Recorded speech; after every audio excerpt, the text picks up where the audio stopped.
జాతర ఏర్పాట్ల పరిశీలనలో భాగంగా సమ్మక్క భర్త పగిడిద్దరాజు స్వస్థలం పూనుగొండ్లలో జరిగే జాతర ఏర్పాట్లను రాష్ట్ర మంత్రివర్యులు ములుగు ఎమ్మెల్యే సీతక్క పరిశీలించి తీసుకోవాల్సిన చర్యలపై అధికారులకు సూచనలు చేశారు.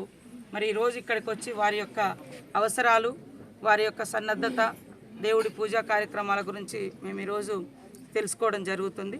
మళ్ళీ దేవుణ్ణి కదిలిచ్చే రోజు కూడా, తీసుకొచ్చే రోజు కూడా మన ఎండోమెంట్ అధికారులు కూడా ఇక్కడికి వస్తారు, మిగతా జిల్లా అధికారులు కూడా అందరు ఇక్కడికి వస్తారు. కాబట్టి ప్రతి ఒక్కరు కూడా ఈ యొక్క మహా జాతర, మహాఘట్టం, మహాగడియలు 21 నుంచి జరగబోయేటువంటి సమ్మక్క సారలమ్మ జాతరకు రావాలని పేరు పేరున విజ్ఞప్తి చేస్తూ ఉన్నాం. ఇక్కడ భక్తులు అదేవిధంగా పూజారులు అడిగేటువంటి అవసరాలు, రోడ్ల నిర్మాణం కానీ, అదేవిధంగా మరి పగిడిద్దరాజు కొలువు తీరినటువంటి గుట్ట ఏదైతుందో ఆ గుట్ట చుట్టూ కూడా ఫెన్సింగ్ అడుగుతూ ఉన్నారు.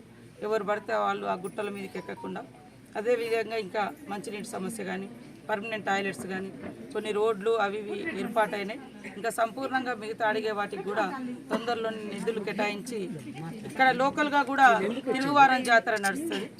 ఆ జాతర వరకు కొన్ని పనులు కంప్లీట్ చేయడానికి మరి అధికారులను కూడా ఆదేశించడం జరిగింది. తొందరలోనే మరిన్ని పనులు చేపట్టి భవిష్యత్తులో ఇంకా పగిడిద్దరాజు కొలువు తీరినటువంటి మన ములుగు నియోజకవర్గం, మహబూబాద్ జిల్లా, మరి గంగారం కొత్తగూడ, పాకాల కొత్తగూడ గంగారం మండలంలో పూనుగండ్ల గ్రామంలో ఉన్నటువంటి ఈ జాతరను కూడా ఘనంగా నిర్వహించుకోవడం కోసం మా నుంచి అన్ని రకాల సహాయ సహకారాలు కూడా అందిస్తామని తెలియజేస్తూ ఉన్నాం. ప్రధానంగా రోడ్డు సమస్య చాలా రోజుల నుంచి వెంటాడుతుంది. ఫారెస్ట్ అధికారుల సమస్య, నేషనల్ బోర్డు నుంచి పర్మిషన్స్ రాక, వైల్డ్ లైఫ్ అని చెప్పి మరి జంతు సంరక్షణ కేంద్రంగా ఉండడంతో ఇబ్బందులు పడుతూ ఉన్నాం. తాత్కాలికంగా పనులు అయినాయి కానీ పర్మనెంట్ కాలేదు.